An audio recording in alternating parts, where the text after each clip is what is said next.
Welcome to Surrender School. The Gifts of Imperfection Book Study. Session 2. Right. Welcome back, everybody. It's good to see all of you. I did have a lot of fun last week, so hopefully we can do that again this week. So let's just go ahead and dive right in.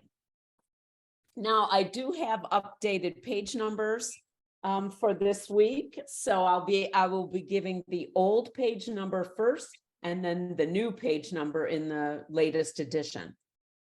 So we are on to the chapter Courage, Compassion, and Connection, the Gifts of Imperfection. And she goes through these one at a time. And again, I'll remind you, I always put all of this through a recovery filter for us.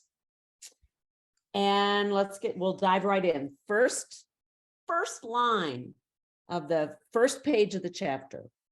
That's page 7 from the old and page 11 for the new. Practicing courage, compassion, and connection in our daily lives is how we cultivate worthiness. The key word is practice. You learn courage by encouraging. The same is true for compassion and connection. We invite compassion into our lives when we act compassionately toward ourselves and others. And we feel connected in our lives when we reach out and connect. Practice, practice, practice. It's in everything I read. It's really coming at me a lot right now. And I think we learn abstinence by abstaining. We learn recovery by recovering. And we learn, most importantly, by making mistakes. I don't know about you, but I make mistakes a lot in this program. And that's how I learn. That's how I move forward. I try and make sure that if I make a mistake, I get something out of it. And I don't think like I make mistakes particularly for a reason, but I sure don't want to waste an opportunity to learn since I've made it anyway. And this will happen with my food plan from time to time, where all of a sudden I'll get something and it's like, oh, like recently I had a situation where it's fig season, fresh figs. And I have always loved fresh figs. Well, I found out that fresh figs are not going to be on my food plan anymore because I can't stay away from them. They call me, and most other fruit, like I enjoy fruit, but it doesn't call me. And so I thought, well, all right, we learn, we live, we learn, no more fresh figs. So, and it doesn't have to be a big deal, right? It doesn't have to be the end of the world. It's just learning. All right, next reading. Old page 9 toward the middle, mid-page 14 for the new. When the shame winds are whipping all around me, it's almost impossible to hold on to any perspective or to recall anything good about myself. I went right from the bad self-talk of, God, I'm such an idiot. Why did I do that? A little bit further down. I also know that the very best thing to do when this is happening feels totally counterintuitive.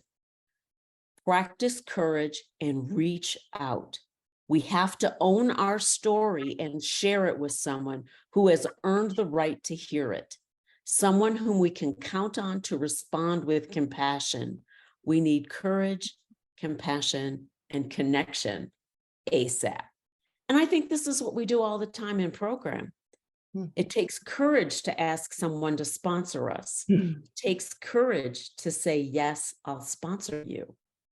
It takes courage to listen sometimes to the painful things that we share with each other.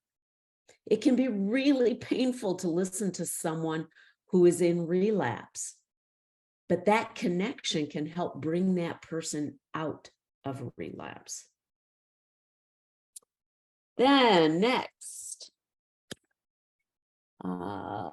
old book, page 10 toward the top, and the new book, top, page 15. But here's the tricky part about compassion and connecting. We can't just call anyone. It's not that simple. I have a lot of good friends, but there are only a handful of people whom I can count on to practice compassion when I'm in the dark shame place. And Bill W. goes into great detail when he talks about finding the right person to do a step 5 with. And I think that's true for other parts of our program as well. I mean, a lot of people call it the God Squad. Who can you call when you are in a bad place? Who can you call if you just binged so that you don't continue the binge? Who can you call if you want to binge more than anything in the world? And you need someone to help you see why maybe it's not such a great idea and that it won't help anyway, because it never helps. But having those people, those go-to people that you can share with has been very important for me in my program. And I do call them my God Squad. And I have several people in my life I can do that with.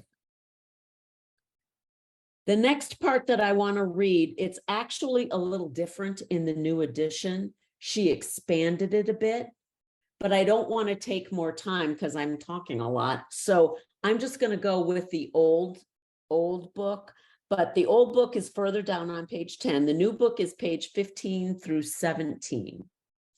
And these are things we want to avoid. And these are the kinds of, I don't want to say wrong responses, but unhelpful responses when someone's in shame. The first one is the friend who feels shame for you.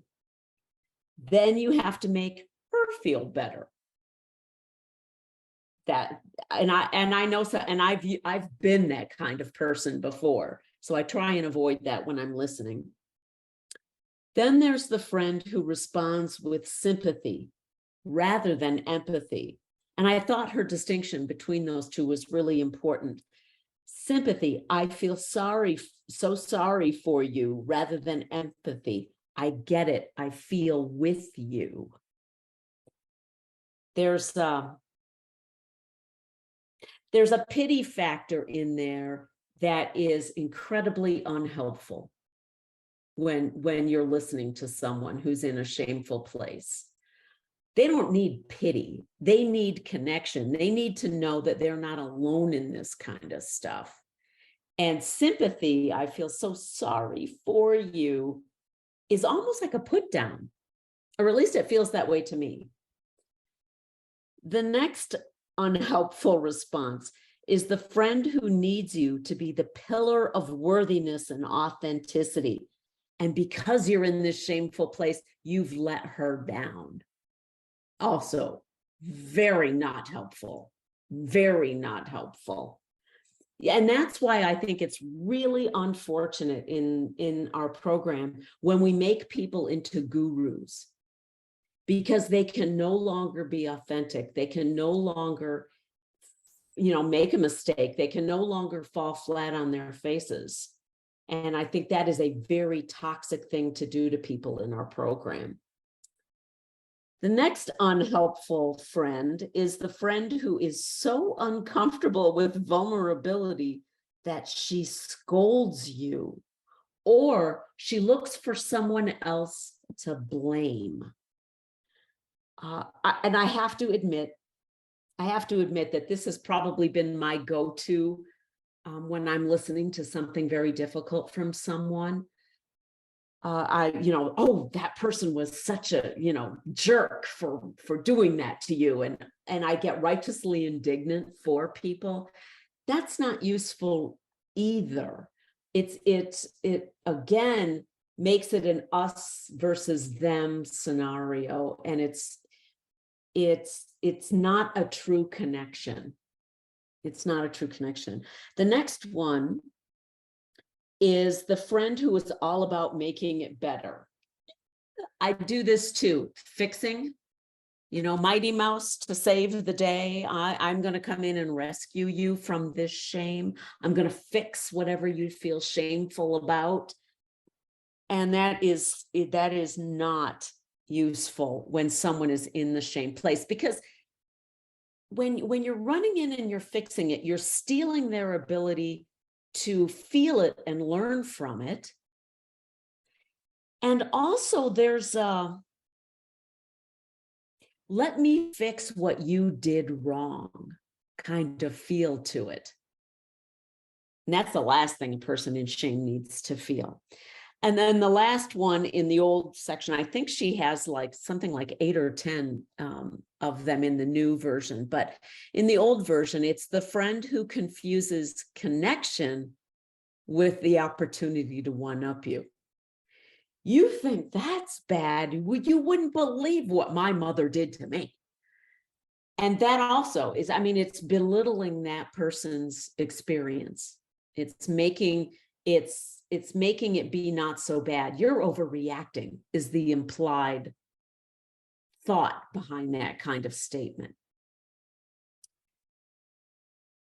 I can see myself in lots of different parts of these, and I'm sure you can see yourselves too. And I have a lot of opportunity for growth in this area. That's putting it nicely.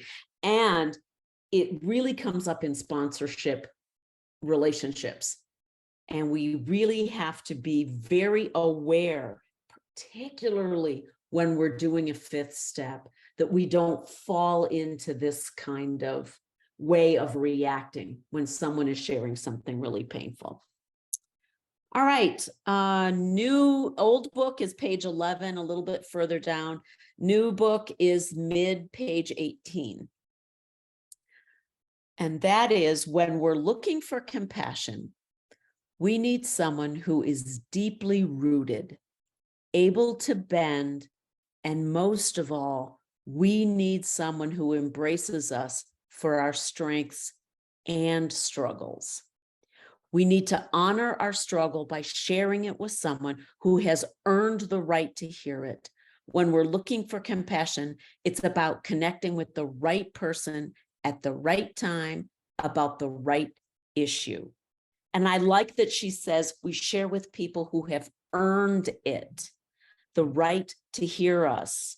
We don't just talk to anyone. And that's why one of the tools in OA is the telephone. And a lot of times people make it a rule to use the telephone 3 times a day. You call up fellows and you talk. And it's almost like pseudo connection. Now, it can be a way that we learn who we connect with and we meet other people in program. But when we're sharing something like this, I don't think that's the best way to do it. We need to talk to people who have actually earned the right to hear us and that we know can hear us and be there for us. I think that's really important. We also don't want to lay it on some poor unsuspecting fellow who thinks they're picking up a quick outreach call and you're in a bad place. Next, old book, page 12 toward the bottom, new book, top of page 20. And this is under courage. I realized that courage is one of the most important qualities that wholehearted people have in common. And again, I say recovered people. And not just any kind of courage. I find that wholeheartedness requires ordinary courage. Courage originally meant to speak one's mind by telling all one's heart. Ordinary courage is about putting our vulnerability on the line. Now, I don't know about you, but that scares the crap out of me. The level of vulnerability that she's talking about here is not heroism. It's vulnerability to be truly who we are. And program people, I think, are uniquely courageous because we are living life without a crutch of our substance. Most people won't even attempt that. And usually food is the last crutch that we give up if we have other addictions. So people that live without their substance are uniquely courageous. Because, I mean, face it, we look around us today, there are so many crutches in our culture to get away from, reality or what's going on in our lives. And so I believe we are very courageous to live without that. Just ask to anybody who's done it. Okay. Next thing in the old book is the top of page 13. New book is the bottom of page 20, and it's just one line. When we pay attention, we see courage every day. Since I've adopted this definition of courage, I do see it around me every day. And I see it in program all the time. And there's a difference between people who are following a food plan and those who are brave enough to truly step into recovery. If you're using program as a dieting plan with group support, you don't really have to be courageous. But if you are really stepping into recovery and making the changes that Bill W. talks about, like throwing all our old conceptions out the window, when you're really making those kinds of changes and really embracing recovery, boy, are you courageous. I don't think anything in my life, I haven't changed absolutely everything, but there hasn't been anything in my life that I haven't had to actually look at. And that's courage. That is a lot of courage. Ask anyone who's been through a 4-step. Okay, next. Old book is page 15 in the middle. New book is the bottom of page 23 onto the top of 24. As these stories illustrate, courage has every time we choose courage, we make everyone around us a little better and the world a little braver. Courage does have a ripple effect. And we see when we are courageous in our lives and in our program, we inspire other people.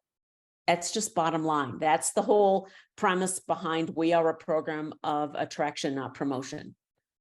The ripple effect is we inspire others. This helps them to be courageous, and it goes on and on and on and on. Our own acts of courage show others what is possible in program. We are living, breathing examples of what's possible and what recovery can do for us. Further down, she starts into the topic of compassion. It's the bottom of page 15 in the old and mid page 24 in the new, where she's quoting Pema Chodron. Chodron writes, when we practice generating compassion, we can expect to experience the fear of our own pain. Compassion practice is daring. It involves learning to relax and allow ourselves to move gently toward what scares us. What I love about Chodron's definition is her honesty about the vulnerability of practicing compassion. True compassion about food slips or emotional slips, character defect slips, requires us to be really strong. And I have a history of breast cancer, and there were several people that I had to steer clear of when I first got diagnosed, because there were some people that were unable to share with me and be in the moment in a compassionate way, because they were so afraid of breast cancer themselves that they could not be there with me in the moment. And I think that's an example of oftentimes in our program, sometimes it can be like rats off of a drowning ship if someone is in relapse or in a lot of pain or going through something that really scares them, and they're seeking support so that they don't have to eat their way through it. But what they're seeking support for really scares other people. And so being compassionate, I see here very clearly what she's getting at is that we have to be strong in order to be compassionate for others and to be present with others in whatever it is that they're going through in this program, because program doesn't excuse us or exonerate us from life. Life is going to happen, whether we're eating or we're not eating, it's going to happen. Next, let's see. The next thing is on the very top of page 16 in the old book and in the bottom of page 24 in the new book. I don't believe that compassion is our default response. I think our first response is pain, ours or someone else's. Oh, our first response to pain, ours or someone else's, is to self-protect. We protect ourselves by looking for someone or something to blame, or sometimes we shield ourselves by turning to judgment or by immediately going into fix-it mode. And this idea is really important for me. I protect myself with other people often by going into fix-it mode. And sponsorship has given me the opportunity to learn and grow here. That I can be present with a sponsee when they're going through something and I don't have to rush to fix it, or I don't have to find someone to blame. I can just be there. And my previous example was I had friends who were self-protecting against their own fear of breast cancer. Further down, top of page 25 in the new, and a little bit further down on page 16 in the old. Compassion is not a relationship between the healer and the wounded. It's a relationship between equals. Only when we know our own darkness well can we be present with the darkness of others. Compassion becomes real when we recognize our shared humanity. This is really important for me. We are all equals on this journey of recovery. The sponsorship relationship is not a hierarchical one. There isn't someone who is better than anyone else in that relationship. You are two bozos on the bus trying to get through life without using food. That's it. That is so important to me. I know that I am in deep, deep doo-doo in my program if I start feeling like I'm further along than someone else, or if I'm doing it better than my fellows. This is my cue that I need to look at my discomfort. And that discomfort's usually fear. For me, that's my go-to. That's my go-to discomfort. Further down, page 16 in the old, under boundaries and compassion, and then mid-page 25 in the new. One of the greatest and least discussed barriers to compassion practice is the fear of setting boundaries and holding people accountable. This surprised me, I have to admit. I know it sounds strange, but I believe that understanding the connection between boundaries, accountability, acceptance, and compassion has made me a kinder person. Breakdown, I was sweeter, judgmental, resentful, and angry on the inside, but sweeter on the outside. Today, I think I'm genuinely more compassionate, less judgmental and resentful, and way more serious about boundaries. I have no idea what this combination looks like on the outside, but it feels pretty powerful on the inside. And like I said, this one really surprised me. But isn't it much more compassionate to set boundaries on people's behavior than to take whatever it is they throw at you and then judge them and be resentful and cut them off or whatever later. That, I have to say, that is a very new way of looking at it. I love how she said she doesn't know how it looks on the outside, but it feels very empowering on the inside. And I see that a lot with emotional sobriety, where having boundaries with people of what kind of behavior you will put up with and what you won't, but then not expecting them to behave the way you want them to. And that's a really big balancing act for people. And I shouldn't say people, for me, that's a big balancing act for me. Setting boundaries with people and still not having expectations of their behavior. It's just what I will and will not put up with. Okay, further on. Old book at the very, very bottom of page 16. And the new book is the bottom of page 25 and the top of page 26. The heart of compassion is really acceptance. The better we are at accepting ourselves and others, the more compassionate we become. Well, it's difficult to accept people when they are hurting us or taking advantage of us or walking all over of us. This research has taught me that if we really want to practice compassion, we have to start by setting boundaries and holding people accountable for their behavior. We live in a blame culture. We want to know whose fault it is and how they're going to pay. In our personal, social, and political worlds, we do a lot of screaming and finger pointing, but we rarely hold people accountable. How could we? We're so exhausted from ranting and raving that we don't have the energy to develop meaningful consequences and enforce them. If acceptance is at the heart of compassion, like she says, then it makes sense that we have to have good boundaries. How can I be compassionate to someone who's actually hurting me?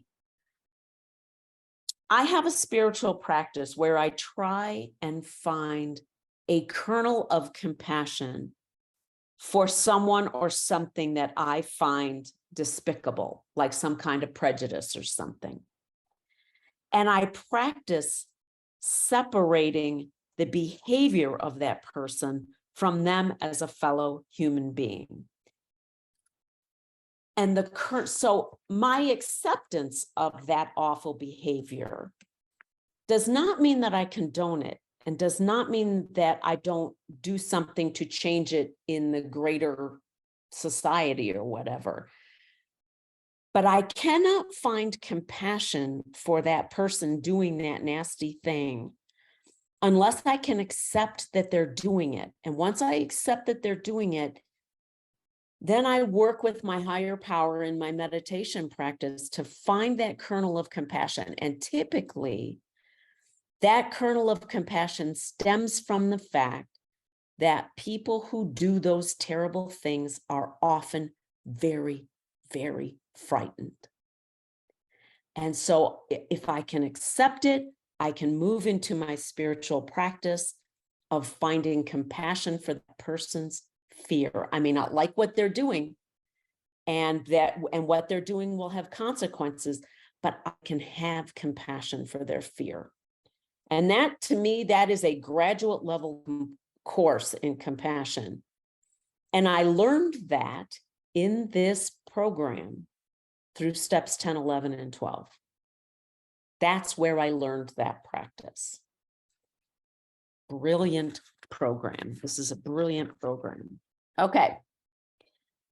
Next, the old book on page 18, toward the bottom.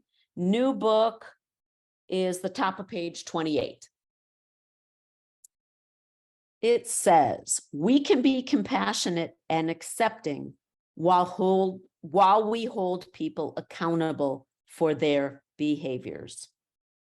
The key is to separate people from their behaviors, to address what they're doing, not who they are. And that has always been a little bit confusing for me.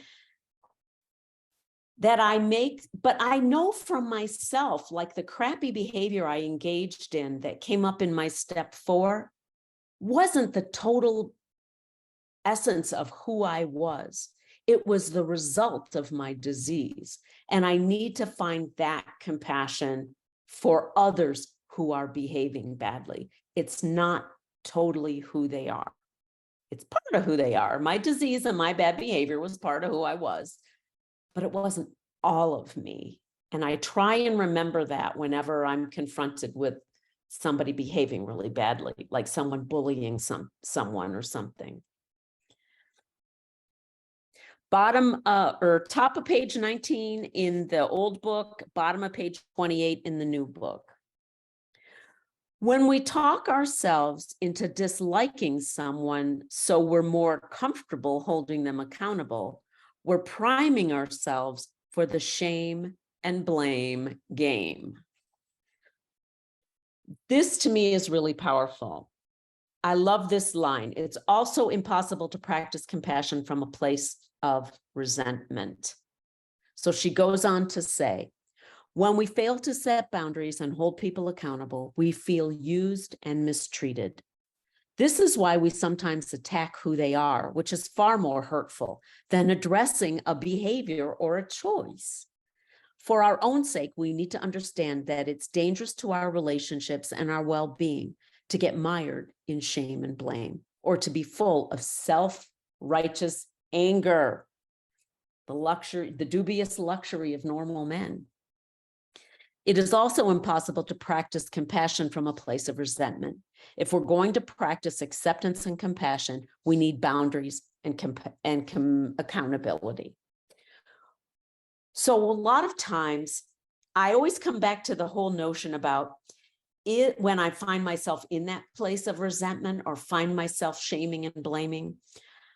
I ask myself again, is love and tolerance really my code, like the big book talks about? What am I making all of this mean? What am I making this person's behavior mean? How am I making this person's behavior all about me? Again, it's the selfish, self-seeking kind of character defects we have, that we make what this person is doing personal to us and make it all about us. And that's not useful to me, and it's certainly not useful to the other person. Then she goes into the whole concept of connection. And that's on mid-page 19 in the old and the top of page 29 in the new. I define connection as the energy that exists between people when they feel seen, heard, and valued, when they can give and receive without judgment, and when they derive sustenance and strength from the relationship. I can feel it when I have true connection. It doesn't always happen right away for me. Sometimes I have to work at relationships for a while before I can feel that kind of connection, because again, it's earned. It's a trust that we develop over time sometimes. Sometimes I click right away, but sometimes it can take more time. And I'll give an example. I had someone who I may be in a normal size body right now, but I spent 50 plus years in an overweight and sometimes obese body. And sometimes people in meetings will make assumptions about me because of how I look. And that it maybe was easy for me, or that I easily got to this place. And it took me decades of fighting and working really hard to get here. And I had that experience recently, and I thought, oh my gosh, I'm going to have problems with this particular person, because they would make little snippy remarks at me. And I would just let it go and let it go. And I just shared, and I allowed myself to be vulnerable. And over time, this person and I really connect now. And I really trust this person, and I believe she trusts me. But it took time for both of us for the other person to earn the right for that trust. And I think that's what she's talking about here. In the next thing I want to talk about, in the old book, it's on the top of page 20. The new book is the top of page 30. Sometimes we only think we're connected. In our technology-crazed world, we've confused being communicative with feeling connected. And technology is such a double-edged sword. I mean, it's allowing us to have this book study together, which is freaking amazing.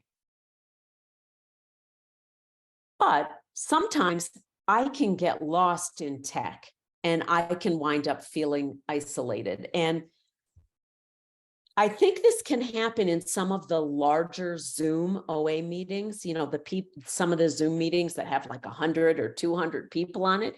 It's pretty darn easy to get lost and feel isolated in those meetings. And I've been able to do a very small Zoom meeting that only typically has anywhere from maybe 4 to 8 people in it at a time. That feels really connected. But sometimes I just need a meeting and I don't care how many freaking people are in it. But sometimes when I really need true connection, or I need to share about something that's going on with me or what I've learned in program in order to solidify it, I need true connection. And that's either, you know, calling up one of my God squad or sharing in a very small meeting. It wouldn't help me to feel connected in a really large Zoom meeting, like of hundreds of people. But Zoom is really cool. Okay, next thing I want to talk about is further down on page 20 or further down on page 30. We also need to consider letting go of the myth of self-sufficiency. One of the greatest barriers to connection is the cultural importance we place on going it alone. Somehow we've come to equate success with not needing anyone. Many of us are willing to extend a helping hand, but we're very reluctant to reach out for help when we need it ourselves. And I think we are in tied first place with Al-Anon. OA and Al-Anon are tied first place for, oh, let me help you, but God forbid I should ask for help myself. I really do think we run into that a lot in program. And I can see a lot of my work right now is around this area of reaching out for help and being vulnerable and reaching out, because it feels intensely vulnerable to me to ask for help. And it's a very old wound for me. A lot of times my weaknesses, my need for help were exploited as a child, when I was a child. And so it feels very intensely vulnerable to me to ask for help, to reach out and ask for help. I'm getting much, much better at it, but it is practice. And I do have to reserve it for people that I really, really trust. Really, really trust. You throw that stuff back at me one time in my face, it really, really causes me a lot of problems. I'll have to do 6 other calls because of that. And the next thing I want to talk about is on the bottom of page 20, the very bottom, or the top of page 31. Until we can receive with an open heart, we are never really giving with an open heart. When we attach judgment to receiving help, we knowingly or unknowingly attach judgment to giving help. Ouch. I can see how this is true. Even if it's not a conscious thing, in my mind, that can be a judgment that I'm placing on someone else. And that is a very unloving thing to do. And that is not what I want to do. That's not what I want to do. That's not how I want to show up for the people in my life. The very last thing I want to share is bottom of page 21 or the bottom of page 31. The wholehearted journey is not the path of least resistance. It's a path of consciousness and choice. And to be honest, it's a little counterculture. The willingness to tell our stories, feel the pain of others, and stay genuinely connected in this disconnected world is not something we can do half-heartedly. To practice courage, compassion, and connection is to look at life and the people around us and say, I'm all in. To me, recovery is a path of consciousness and choice, and it can be really scary for me. Sometimes I have to remind myself that I'm all in. And I encourage you to ask yourself, are you all in? Are you all in on this journey? That's all I've got today. Thank you so much for being here again. See you next week.